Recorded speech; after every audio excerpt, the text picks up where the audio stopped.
Assalamu alaikum wa rahmatullahi wa barakatuhu. Alhamdulillah. Um, Ramadan getting closer, man. So I hope everybody starting to set them up a Ramadan schedule. Like already starting to get yourself up early.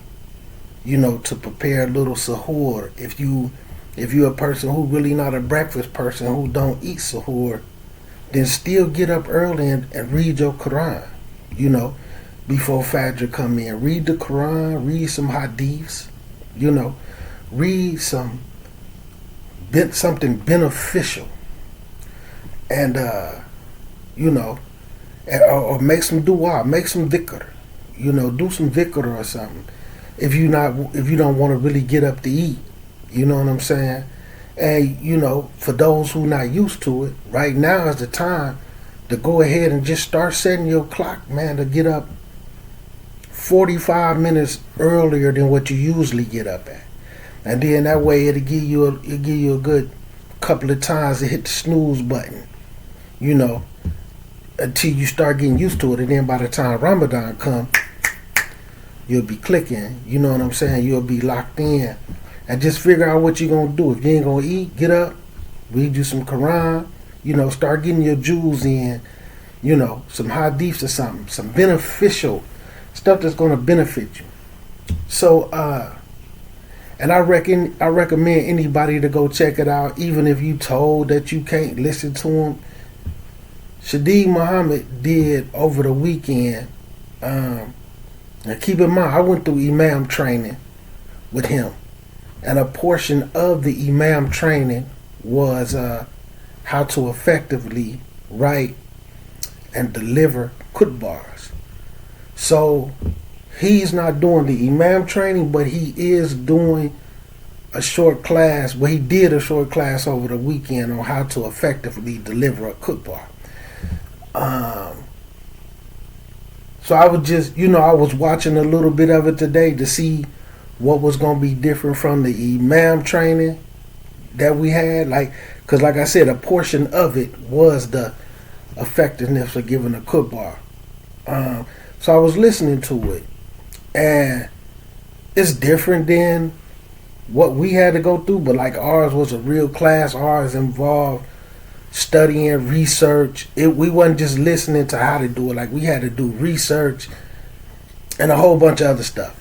But anyway, he was talking about something that I want to expound on, because he was saying how I could see his frustration. Now that he got his own masjid, right? And it's open and it's up and running. And I've been able to see it for years, man, the frustration that he had with the Muslim men.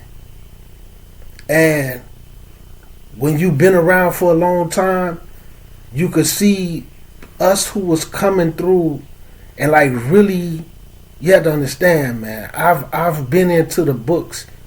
Like I said, just hadiths alone. I started off with hadiths, man, in like 2002, 2003-ish. You know what I'm saying? So we pushing like 22. We'll just say 22 years, right? Heavily. So, and being involved with like Muslims all over, not just my area, even if it was through social media, and seeing the changes, and you could see where the dawah changed and the Muslims started changing. So, he was speaking on how when he came in to deliver the khutbah, and a usual person there who calls the adhan wasn't there, so they needed somebody to call the adhan so he could get a khutbah, and it wasn't nobody really in there that knew how to call the adhan from them men. And like he was saying, man, you would be amazed at like how many men that really don't know how to call the adhan, especially properly. And he was like, man, and then I guess the person who did try to call it, he was like, he sounded like he was one of the members of the OJs or like a group.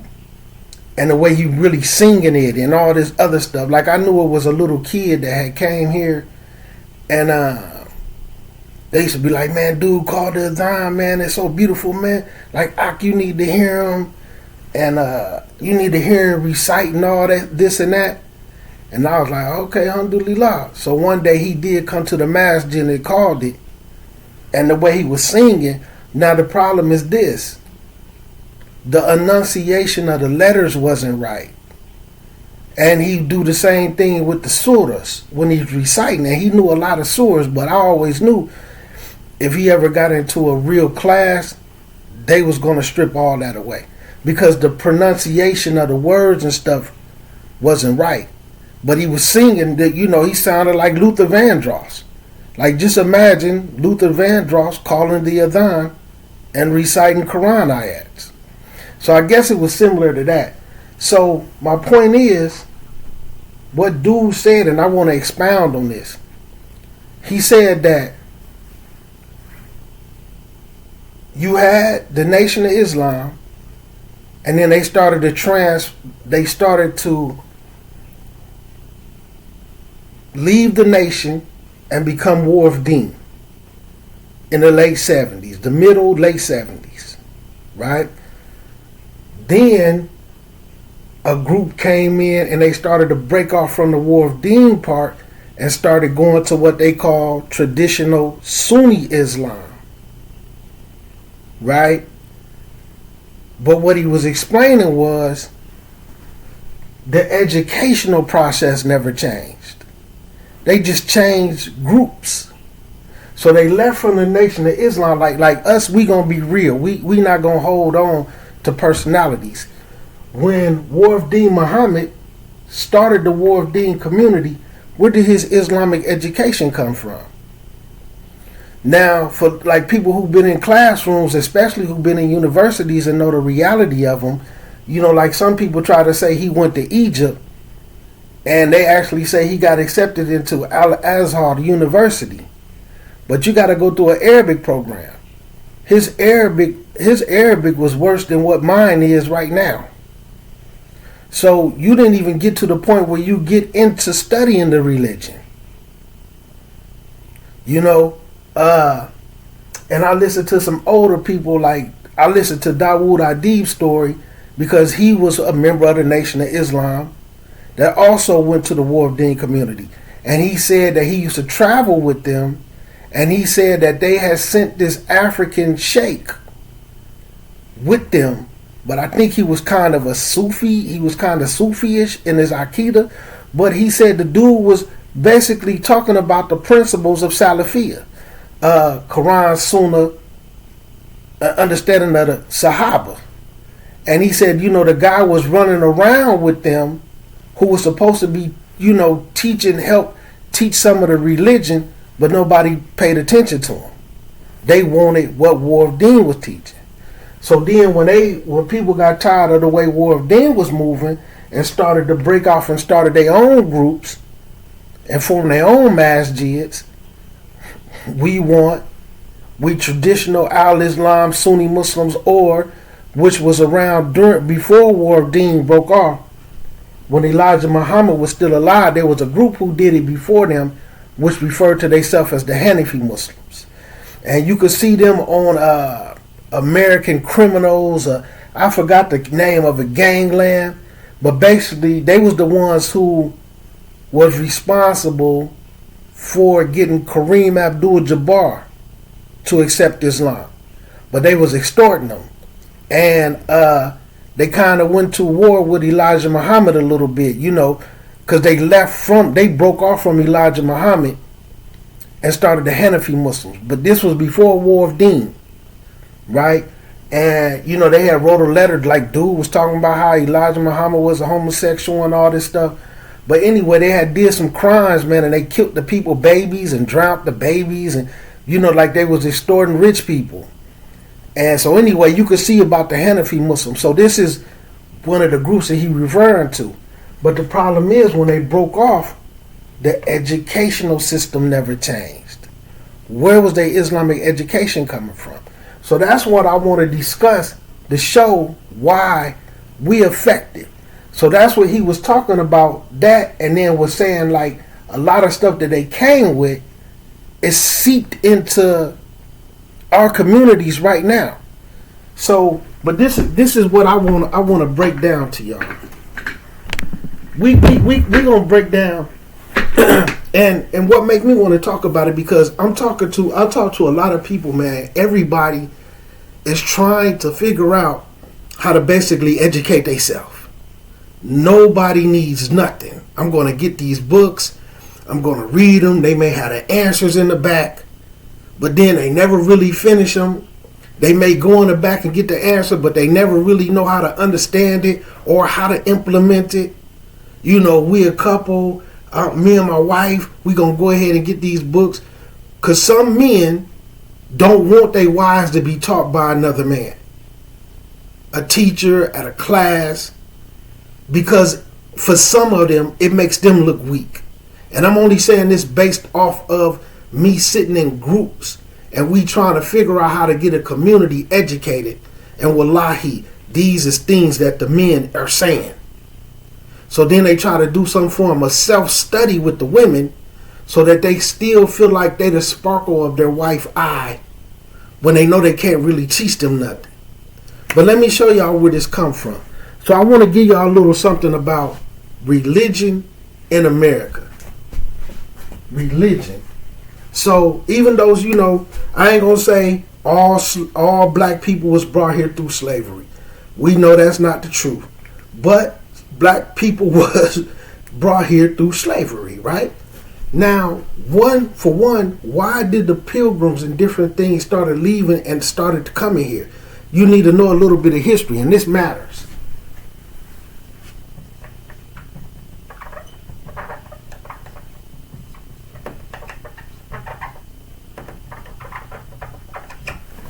Religious persecution. When you go and look and you start to see the form of Christianity that the pilgrims and things was preaching, they was burning them at the stake. They was calling the women and stuff witches. Right? So what they brought was what you call,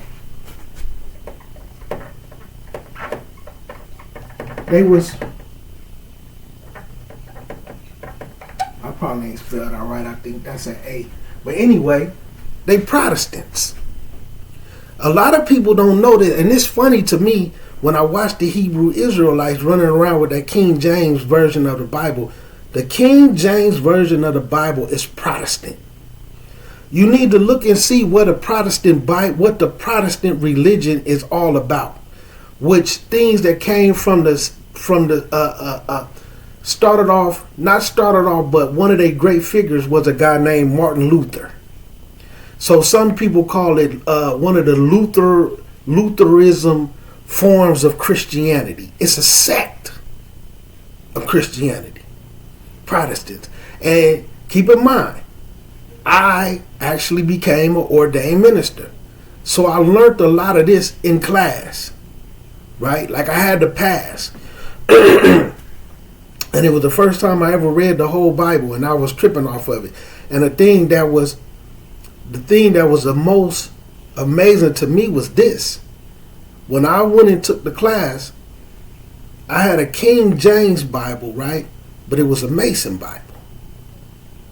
So as far as the biblical part, yes, it was the same as a King James Bible, right? But it had a lot of Masonic stuff in it, right? In the back and different things, you know. But anyway, so I found it even more interesting, right? And some of the history. So the King James Version is a Protestant. So some people fall up under all these different versions of being a Protestant. But when you know what a Protestant is, in its core, you might not agree with it for those who were stuck on Christianity. So first and foremost, my point is this. One,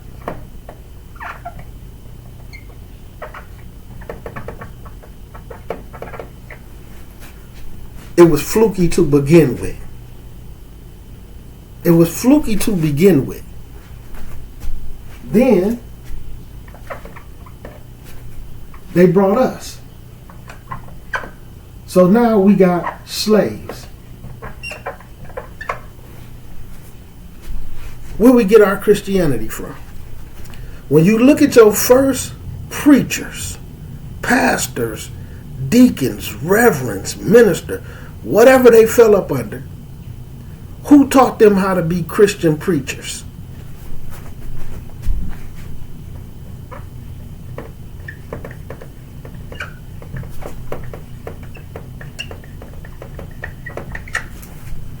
The slave masters. So first and foremost, we already got a Flukey Foundation. Secondly, the only way that some of the slaves was able to learn how to read, if only they was going to read that slave Bible.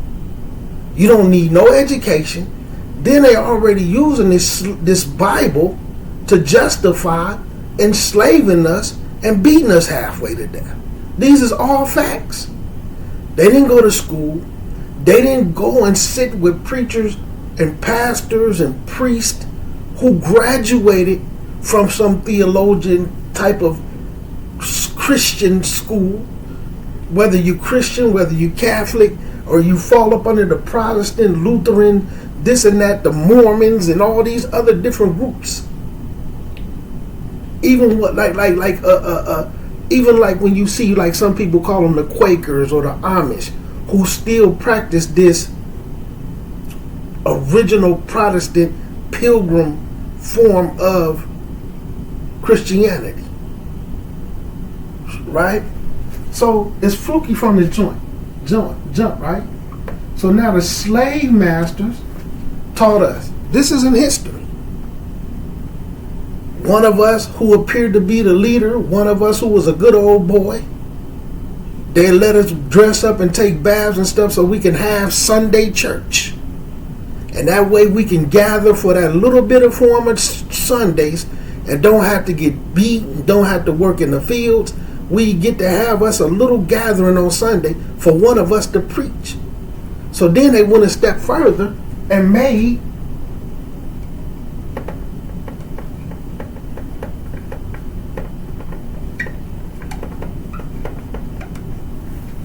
the Negro Bible. Basically,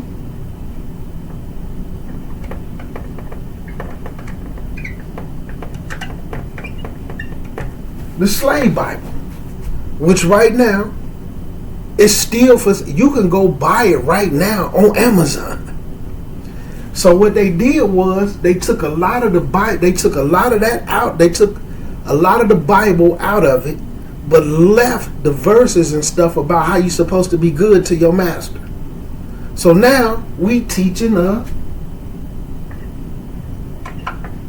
be a good slave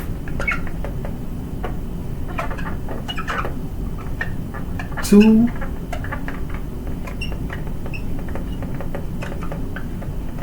the white man, Christian. Just like what I read, those verses when I did the thing referring to the Hebrew Israelites. I know that Bible. You understand? From an academic level. I know it from going to school. Not me reading it, not me listening to another preacher. I read it, but I learned it on an academic level. So I synced all of this in there. So when they gave them the slave Bible, the Negro Bible, and the verses in it that I read about how you need to worship your owner like you would worship Jesus. You need to love him like you would love Jesus. So now they got these preachers who they teaching to preach. And now they teaching them to love slavery. And then they using those verses that's in there saying you actually supposed to love being beaten, tortured, and enslaved because Jesus was harmed for you. So you owe it to Jesus to get beaten, tortured, and enslaved. So now they're preaching this form of Christianity.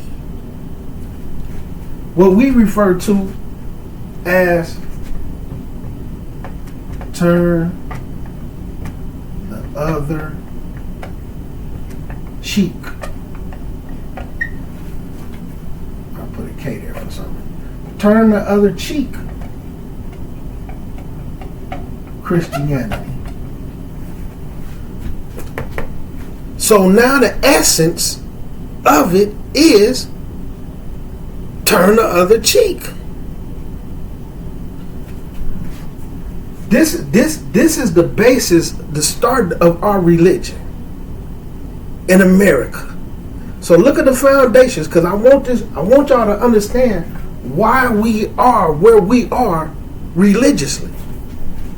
So we learning this, all our Christianity, our found, because we wasn't Christians when we came here, baby. We wasn't. You understand? This was something that we was beat, we was tortured, the men was raped, the little boys was raped, the women was raped, just to be forced into this book, to this form of religion. Okay? So now we learning this, turn the other cheek. We teaching it to each other. Turn the other cheek, love your master, Protestant version of religion. Although they did come here with a Geneva, they did have a Geneva Bible. I'm not going to get into that. So listen. So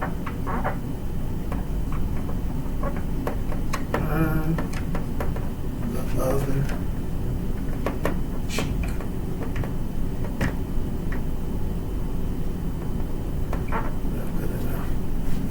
So we on the turn the other cheek. So then what happens is slavery ends, and now we're so conditioned, we're establishing different little churches of our own, right? Because they started letting us in due to, now check this out. So you had, listen to me, follow me, right?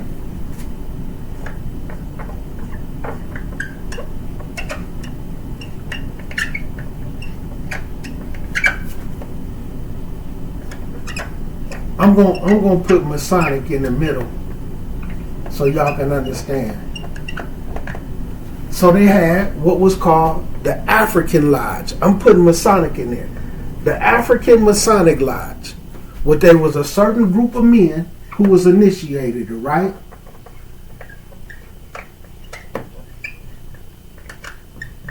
Follow me. So there was a particular Daki. Okay, so you had a group of men who all got initiated into a white military lodge in like Ireland. It was some European lodges that kind of formed a Grand Lodge. So one of them accepted these group of black men. From amongst those group of black men, because they all got initiated together and they all had their ranks, right? Was Prince Hall, which they refer to him as Prince Hall. Okay?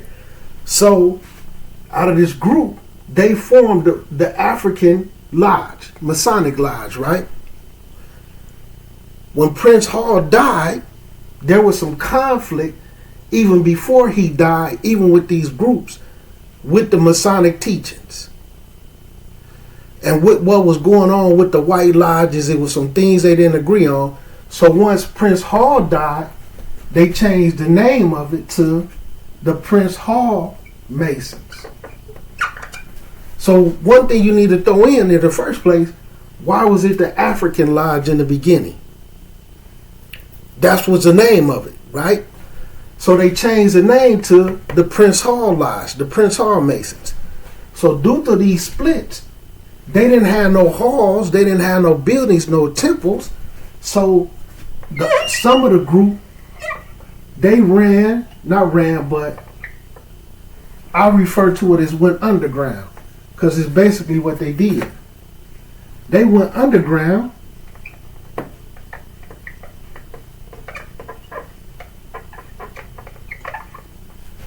to the black churches. So some of them stayed with the Prince Hall movement, and these are some of the originals. They just as original as Prince Hall. They got initiated and passed and raised with him. They leave and go underground to the black churches. So now what you start to see come up out of the black churches, on top of the turn the other cheek,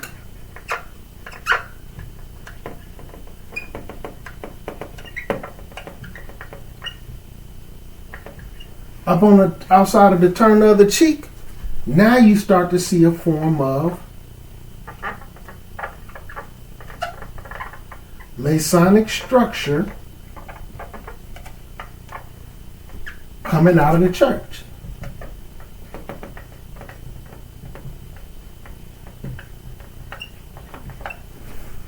We starting to become Masons and involving in Masonic structures and laws and symbolisms and different things like this, right? So we intermingling with some of the whites who's Masons, and we able to mingle and mix in things because of this, that, and the third. So you started to see certain organizations that had Masonic structure, even had some type of rulings and certain laws from the Masonic structure, such as the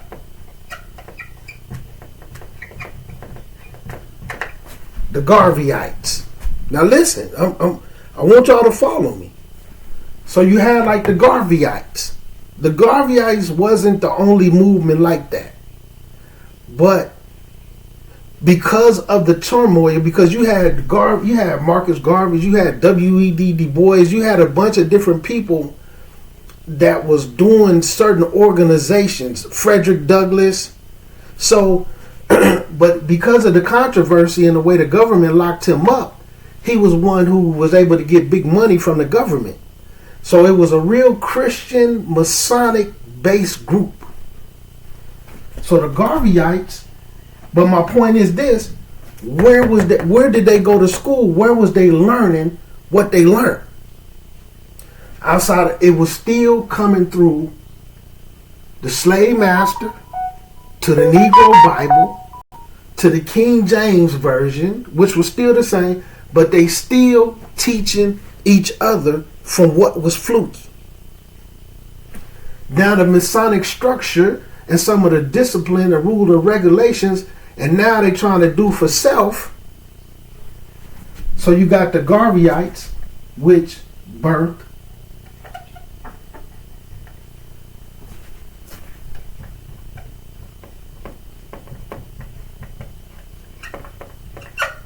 the Hebrew Israelites.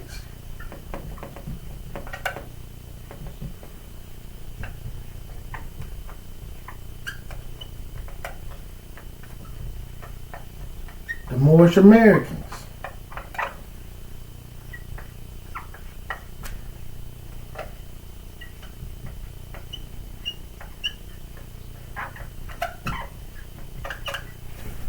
The Nation of Islam.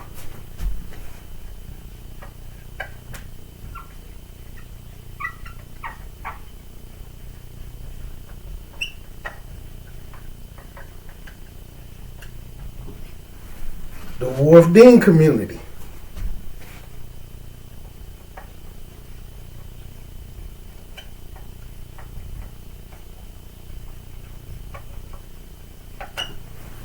The Hanafi Muslims. Then, with a mixture of all of this, you have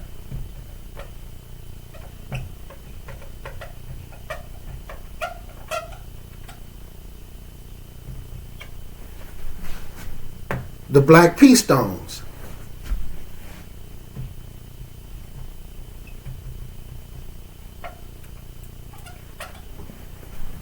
The Vice Lords.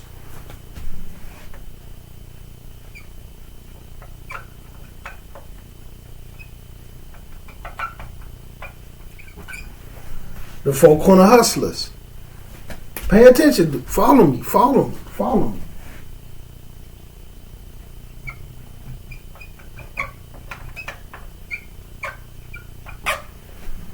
the Mickey Cobras. And I can go on and on, right? So you take this big circle right here,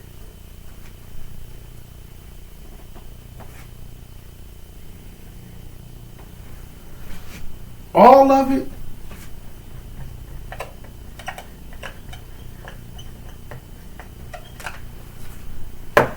is made up. It's made up. The difference is they take the Hebrew Israelites, and we talking about the ones that was around in the 1800s, not what these guys is.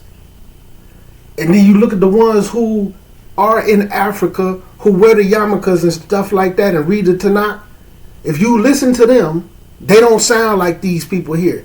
They don't sound like these Hebrew Israelites in America. But I'm telling y'all, they all came from this underground structure when the African Masons went and morphed into the AME churches. These groups started birthing up out of them. And when you understand the structure, you see a whole lot of this fluky Christianity, turn the other cheek. Then it was like, okay, we done turning the other cheek. So now we're going to take this same book and say, they not the chosen people. We are. Right? The Garveyites had some success, but they was a Christian movement. The Moors just mimicked that and used the book that he stole.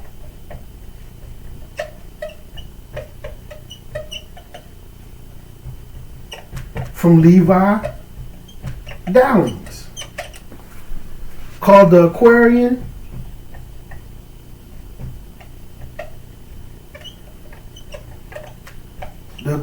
Gospel of Jesus Christ. Okay? The Aquarian Gospel of Jesus Christ. My point is, with your Hebrew Israelites, what they was preaching, where they learn it, where they go to school to learn it. They still using the Negro Bible and the King James Bible, which is a Protestant Bible.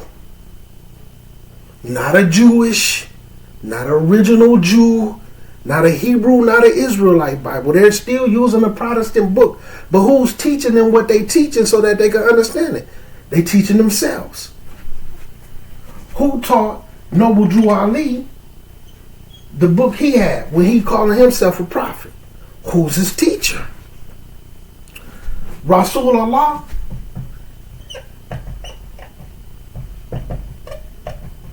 Prophet and messenger.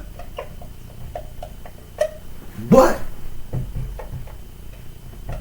every year, the angel Jibreel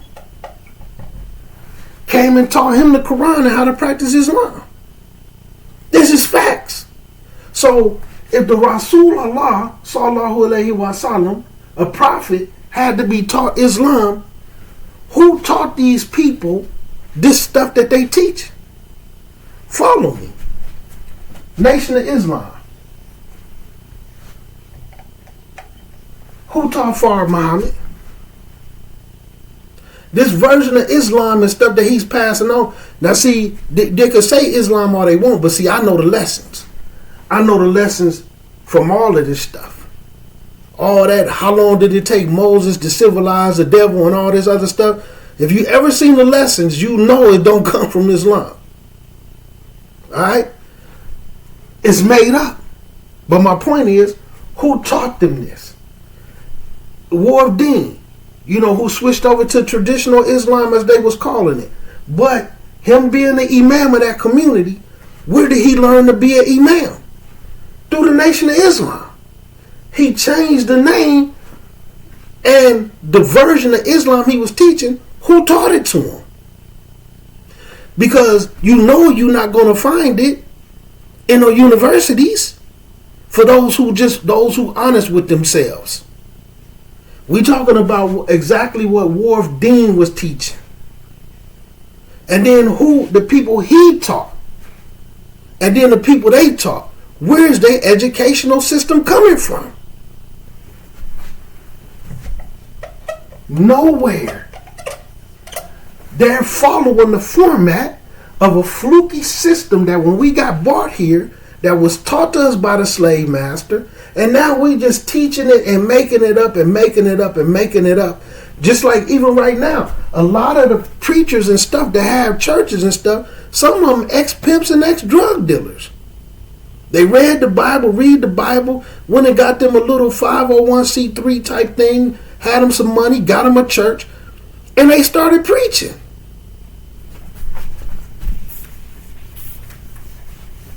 Right?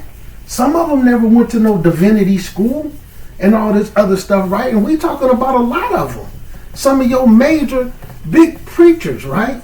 So now my point is this.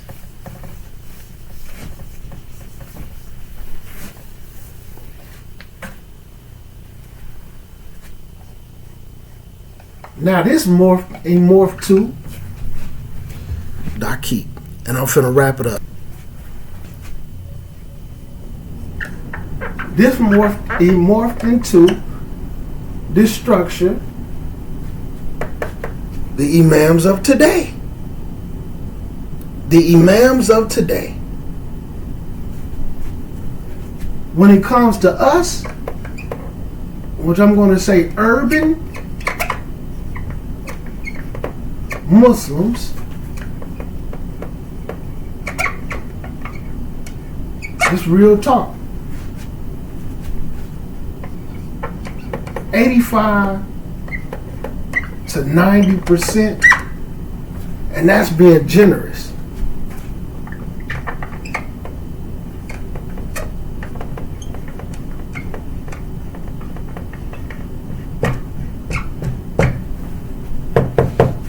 Is uneducated. We following that same format. We just passing along anything that anybody said to us, and like I said here, and I always reiterate it, in Illinois,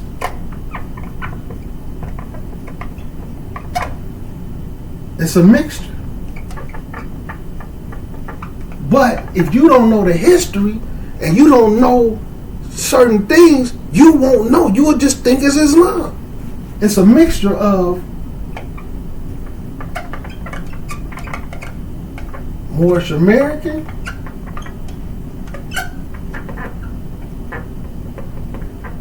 Ahmadiyyan,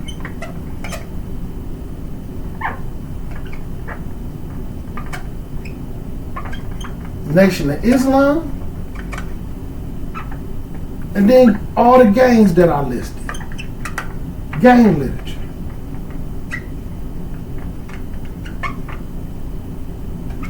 And a little bit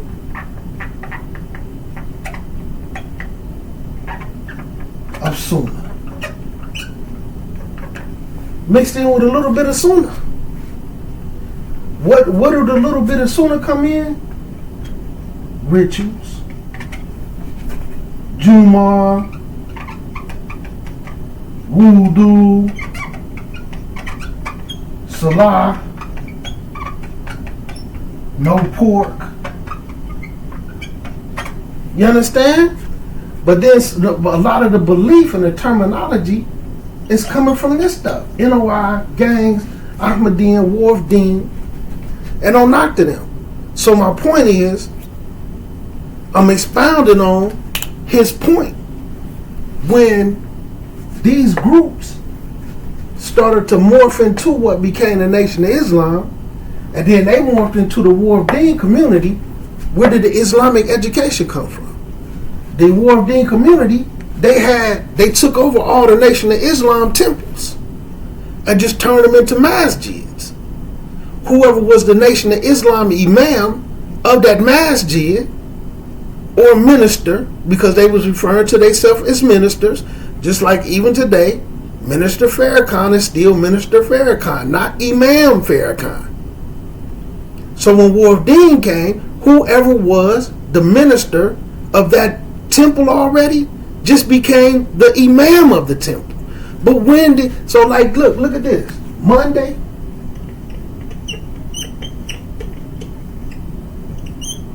NOI. Switch So Monday, you the minister. Tuesday, switch. Now you Wharf Dean, WDC, Wharf Dean community. Now you the imam with the exact same teachings.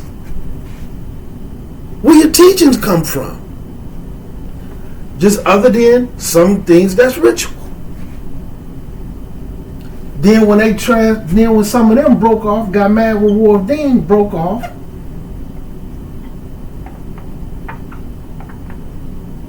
Sunni or traditional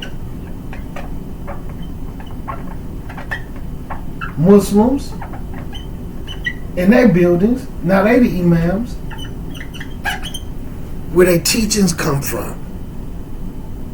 This one said, that one said, and we talking about 70s, early 80s, right? Now, due to some migrations of Muslims who came here from overseas that was like African, and them being able to come here and have some education, and then them starting to send kids over school, and then starting to link with some of these people who were Sunni that was leaving the Wharf Dean community. So eventually they started getting people who was leaving and going overseas to become students, because there was Africans and stuff moving over here, going to areas like New York, Philly, surrounding the East Coast, and they was Muslim when they came here, along with some of the other foreigners who came here who was on it. So due to them already having ties to overseas, they eventually started sending people over there to become students. But the point is, this foundation of being uneducated, we haven't shook. So with him expounding on that, and like right now, like he was even saying, and I know what he's talking about because I see it myself. I talk to a lot of Muslims. When he said, you would be amazed right now how many Muslims that don't know how to make ghusl.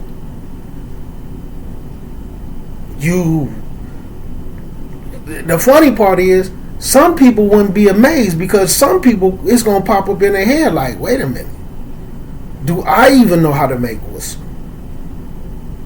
And he said that when they went somewhere, and he did, he said he did a demonstration, and he said when it was over with, multiple people, like a lot of people was coming up to him talking about, I never knew that's how you made ghusl. Said, man, people been married 10, 15 years. And then all of a sudden, one time they just happen to be around and see their spouse make ghusl and be like, hold on. You been doing this for 10, 15 years the whole time we've been married? You might not have no salah. And what's making me want to talk about this is because, like I said, man, I see a lot of people, they trying to self-educate. And all I want to do is advise people on this, man. People who've been to school, they advise people on books to read different than people who haven't. You know what I'm saying?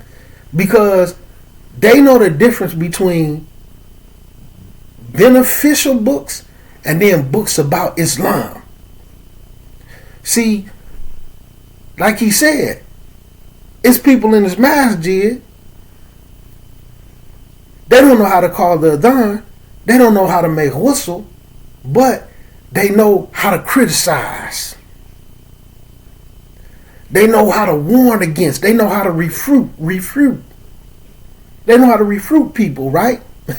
I sound funny saying that. They know how to refute people. Stay away from this one. Stay away from that one. They got these mistakes. They got those mistakes. But they don't even know how to make ghusl.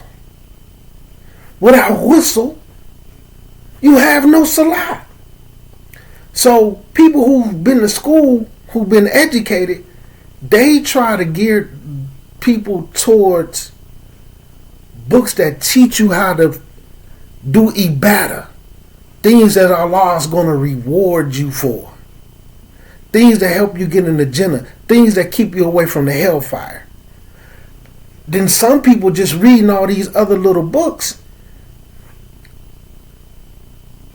They're good Islamic books, but they for later on. But when people don't know tarbiyah, when they don't know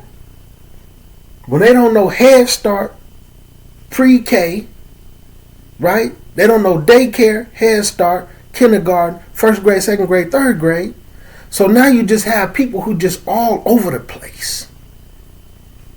They just all over the place. And it's sad, man. It is sad. I'm friends with this Muslim brother. Me and this Muslim brother cool. He got this book. I'm going to get this book too. I need this book. Because that's what they'll say. Just like I remember, and I thank Allah. I thank Allah. I remember there was this set by Ibn Kathir. It's a set of books, but it got like the story of the prophets, and it got this and it got this and stuff, right? Pretty decent, but you will see somebody and see, like, I know, like, one thing, how many students, like people who done seen real students and real graduates that do YouTube channels, how many of them say y'all need to be reading the stories of the prophets? Not saying that it's a bad book, not saying it shouldn't be read, or you need to be reading the story of this before you reading all this other stuff. You see what I'm saying? A lot of people,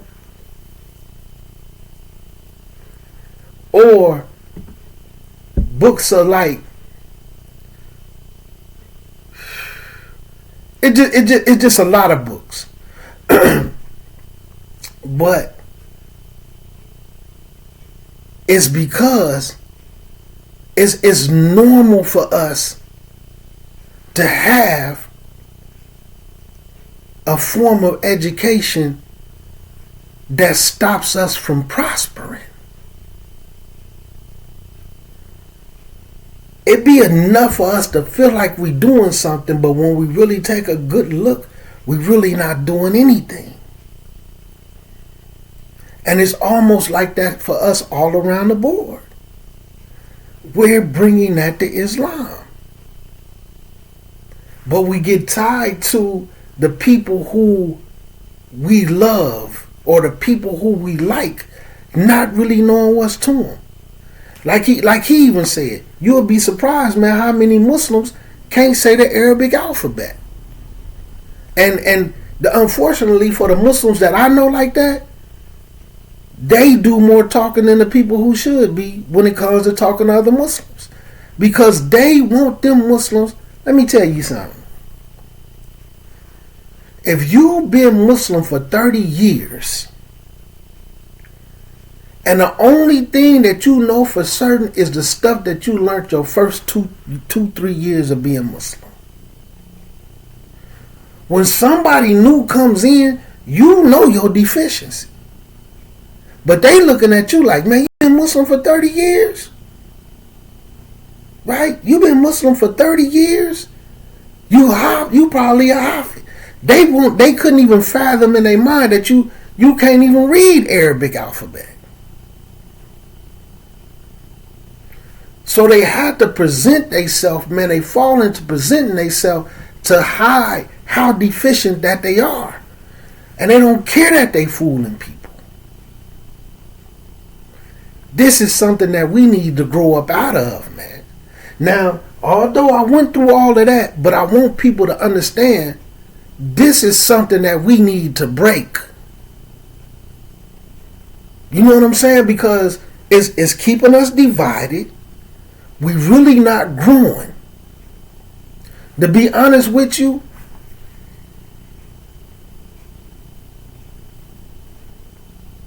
the last 3 years is probably the worst I've ever seen the Muslim Ummah. Although there's a lot of knowledge and stuff out there, because it caused the sometimes when people been doing something for a certain amount of time, and then they find out that they doing wrong, they get stuck because now they can't move forward. Like, yo, I've been doing this wrong all this time.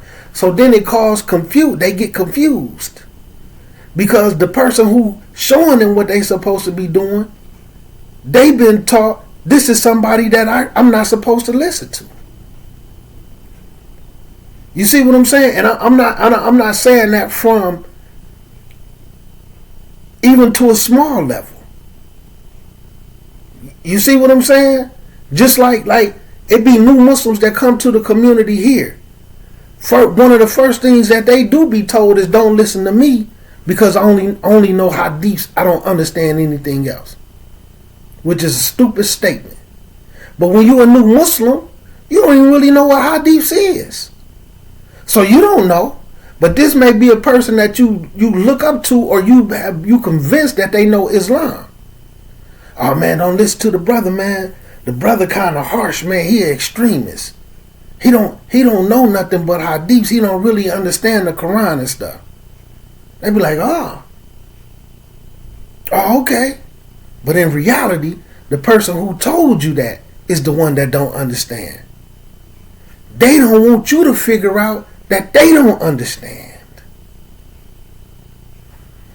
And this is what happens in the Muslim community, man. And we perfectly fine with it, man, because even through the church phase, a lot of us who was sitting up in church with our parents and all that other type of stuff, we was sitting up in front of somebody, man, who didn't know what they was talking about for real.